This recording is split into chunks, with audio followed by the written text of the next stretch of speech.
Pas de whisky pour Méphisto. Un roman de Paul Thiès. Si vous voulez, je vous raconte ce qui est arrivé avec Méphisto et le whisky. Méphisto, c'est mon chat. Et il est noir, mais noir. Noir comme le charbon, noir comme le chagrin. Beaucoup plus noir que le fond du plus profond des chapeaux, avec une longue queue recourbée, très chaude et très douce. Parfois, je suis triste. J'ai envie de pleurer, ça arrive. Alors, Méphisto saute sur mes genoux, puis sur la table. Il piétine la rédaction qui ne démarre pas, les divisions qui se noient, les multiplications qui s'embourbent. Il ronronne et me caresse le bout du nez, du bout de sa queue. Ça me console. Méphisto, c'est sûrement un sorcier déguisé en chat. Il a des yeux scintillants comme des étoiles, une voix qui monte et descend plus vite que celle d'un violon. Il vagabonde sur les toits gris et froids, traverse silencieusement la nuit, renifle le lapin dans la cocotte minute et le lait chaud dans la casserole, et il devine toujours ce que je pense. Moi, c'est Microbe. Bonjour. J'ai les cheveux blonds, les yeux bleus, 5 taches de rousseur, pas plus 2 sur le nez, et de gros ennuis en calcul. Des ennuis horribles avec des tas de zéros. Ennui calcul, ennui cauchemar. Heureusement, il y a Milou, mon meilleur copain. Un grand, la tête pleine de chiffres et une bosse des maths plus grosse que sa tête. Son père casse des rues au marteau-piqueur. Il habite au même étage que nous. La première porte à droite. Juste sous les toits. Là où même l'escalier a du mal à grimper.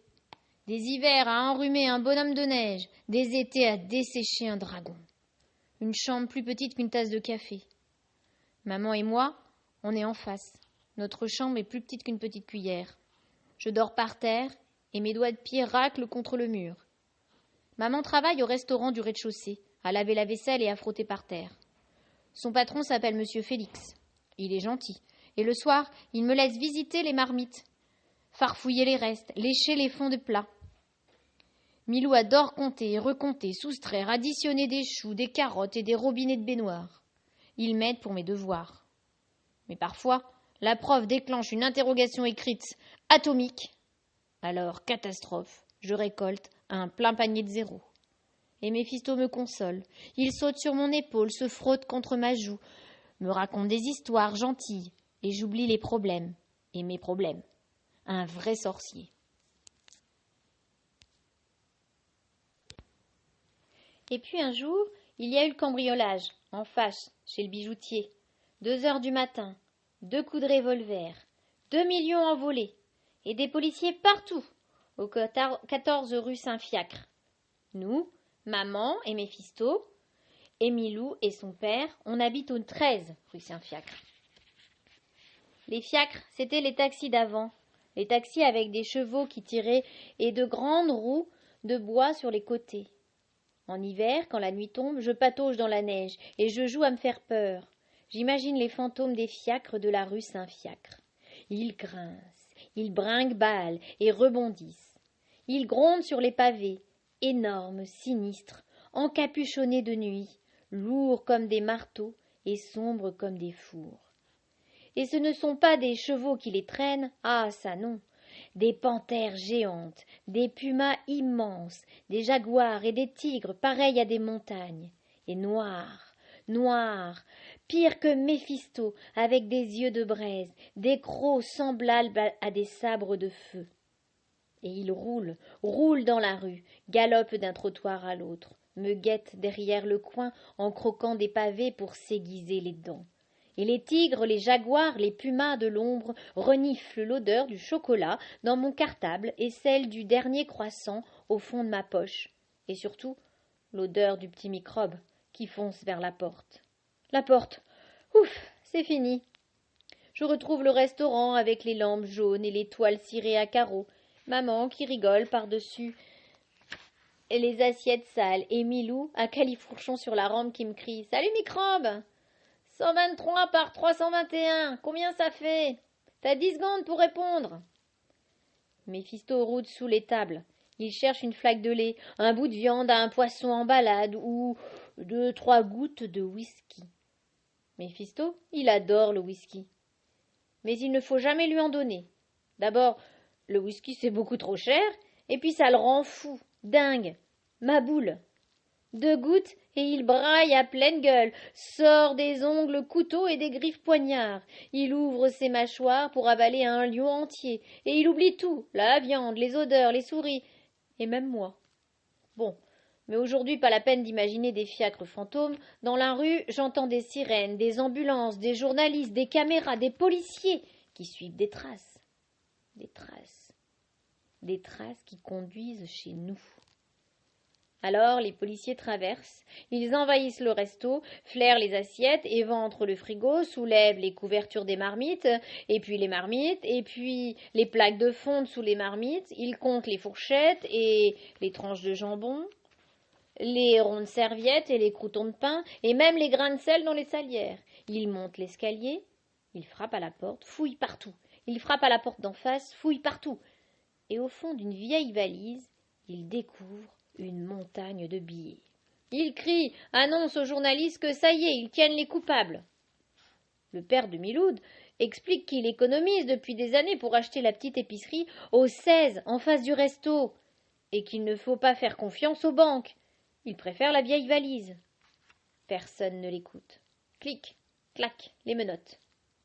Miloud revient de l'école avec ses cheveux frisés, son vieux cartable et un 20/20 en maths.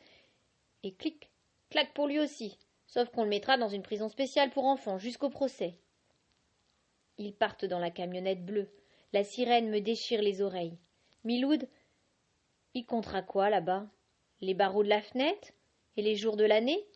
Je crie, je flanque des coups de pied à tout le monde. Et un joli coup de dent au commissaire. Maman m'attrape par le cou. Tais-toi, microbe. Mais il faut pas les enfermer, faut pas. Elle soupire. Tais-toi, ou on aura des ennuis. Tu veux que le patron nous jette à la porte? Ça me fait vraiment peur. Comme dit maman, l'argent ne pousse pas sous les sabots d'un cheval.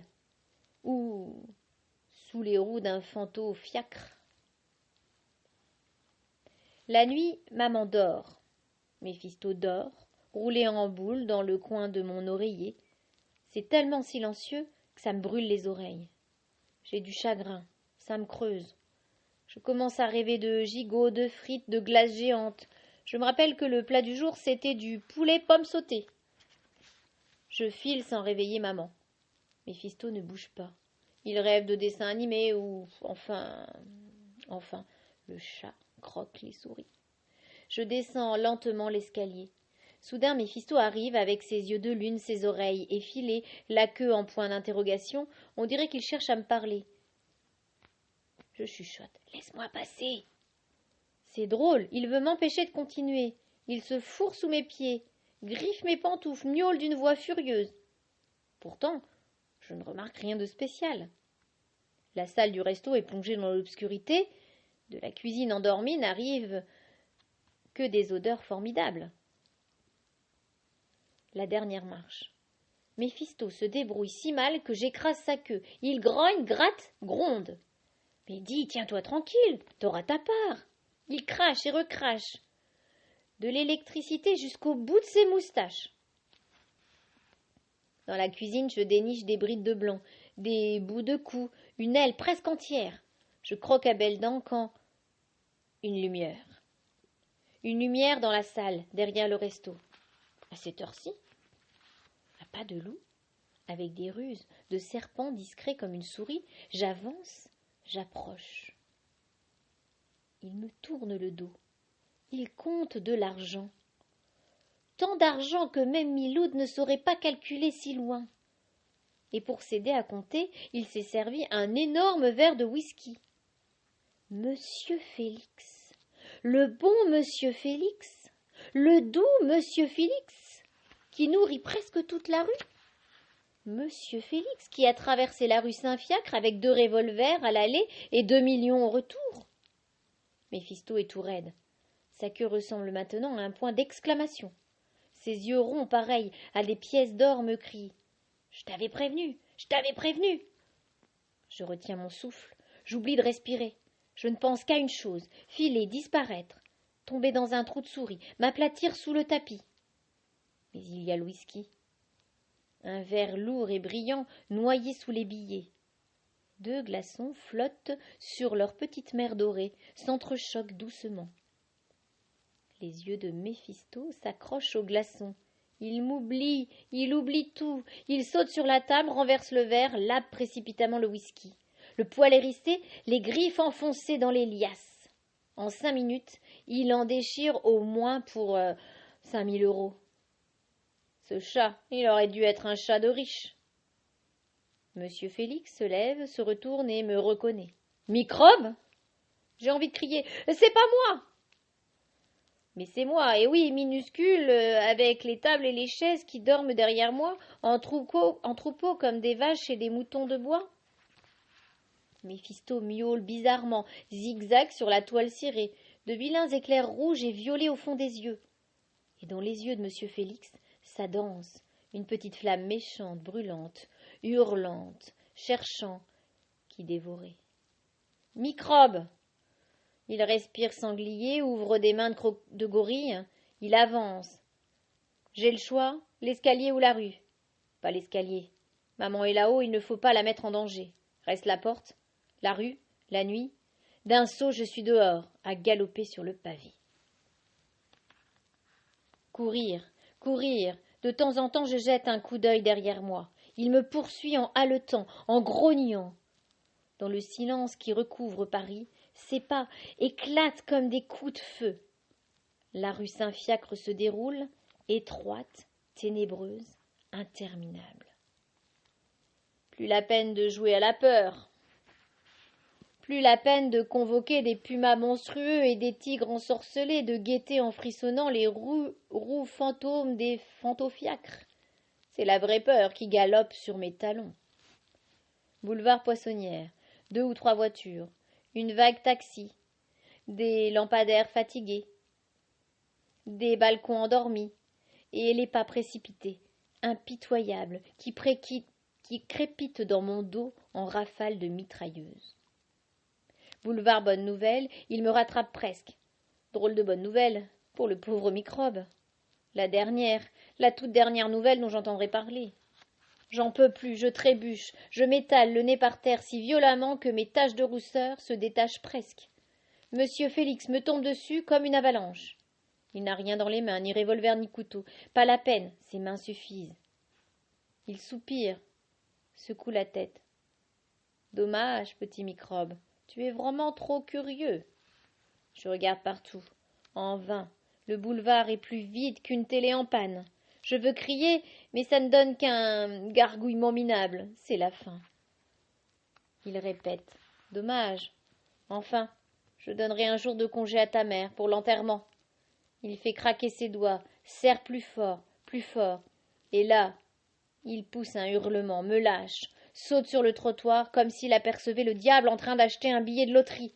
C'est Méphisto, un Méphisto féroce, furieux, qui griffe et laboure la tête de monsieur Félix jusqu'au sang. Méphisto miaule, monsieur Félix hurle, et moi je braille. Ça fait qu'en 5 minutes tout recommence, les policiers, les ambulances, les caméras. Monsieur Félix se retrouve avec des kilomètres de taffetas sur le visage. On le force à tendre les poignets, et clic-clac, cette fois, c'est la bonne nouvelle pour Miloud.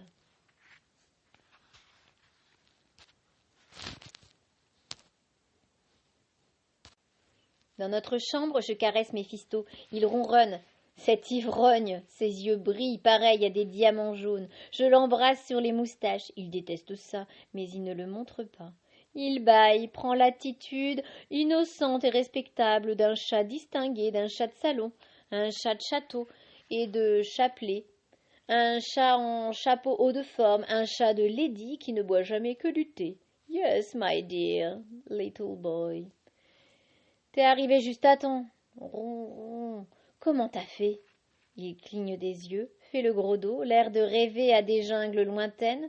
Les sorciers ne sont pas des gens bavards. T'es passé par les toits, hein? Tu lui as sauté dessus comme depuis une corniche.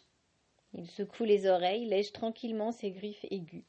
Je l'embrasse encore, sa fourrure est douce. T'es le plus chouette des chats, tu sais.